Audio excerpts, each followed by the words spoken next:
اب اپنے اختتامی اور نہایت حساس موڑ میں داخل ہو چکا ہے، جہاں ہر کردار اپنے کیے کا حساب دیتا نظر آتا ہے۔ شاذل، جس کی محبت ابتدا میں خلوص سے زیادہ جنون اور ضد کا شکار رہی، اب ایک ایسے مقام پر کھڑا ہے جہاں اسے سچ اور جھوٹ، محبت اور نفرت، اور رشتوں کی اصل قیمت کا اندازہ ہو چکا ہے۔ خرم کی محبت کو حاصل کرنے اور اس کی حفاظت کے جنون میں شاذل ایک انتہائی فیصلہ کن قدم اٹھاتا ہے اور اپنے ہی بھائی سفیان کی جان لے لیتا ہے۔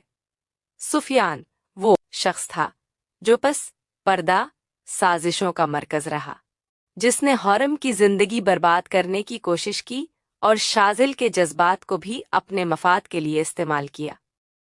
شاذل یہ سمجھتا ہے کہ سفیان ہی خرم اور اس کی خوشی کے درمیان آخری اور سب سے خطرناک دشمن تھا، اور اب اس کے خاتمے کے بعد سب کچھ ٹھیک ہو جائے گا۔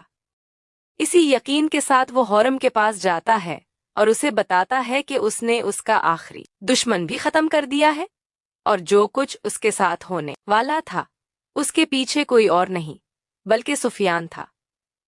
شاذل کے لہجے میں ایک عجیب سا فخر اور سکون ہوتا ہے، جیسے اس نے کوئی عظیم قربانی دی ہو، مگر خرم کے لیے یہ اعتراف کسی محبت کا ثبوت نہیں بلکہ ایک اور خوفناک حقیقت بن کر سامنے آتا ہے۔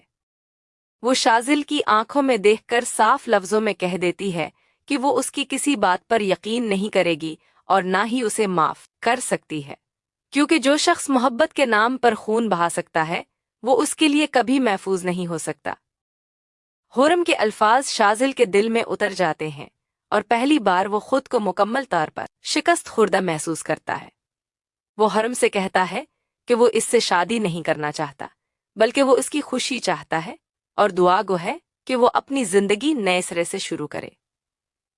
اسی موقع پر خرم کی ماں شاذل کو یہ بتا دیتی ہے کہ خرم کا اگلے ہفتے نکاح طے ہو چکا ہے، اور یہ خبر شاذل کے لیے آخری حقیقت بن کر سامنے آتی ہے جس سے وہ مزید انکار نہیں کر سکتا۔ آخری قسط میں کہانی ایک خاموش مگر گہرے اثرات چھوڑنے والے انجام کی طرف بڑھتی ہے۔ نکاح کا دن آ جاتا ہے، گھر میں سادگی اور وقار کے ساتھ خوشیوں کا اہتمام کیا جاتا ہے، مگر اس خوشی کے پیچھے ماضی کے کئی تلخ سچ اور دردناک یادیں دفن ہوتی ہیں۔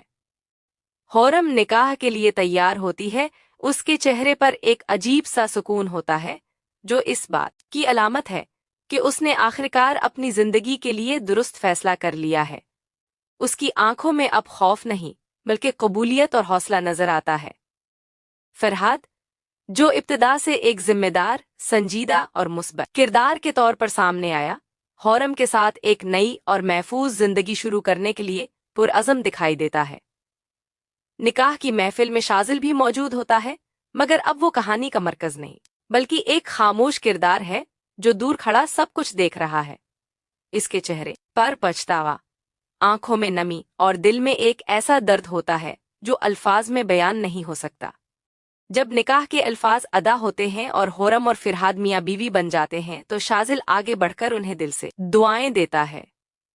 وہ کسی شکوے یا مطالبے کے بغیر خرم کی خوشی مانگتا ہے، اس کے سکون کی دعا کرتا ہے اور یہ تسلیم کر لیتا ہے کہ محبت کبھی کبھی حاصل کرنے میں نہیں بلکہ چھوڑ دینے میں مکمل ہوتی ہے۔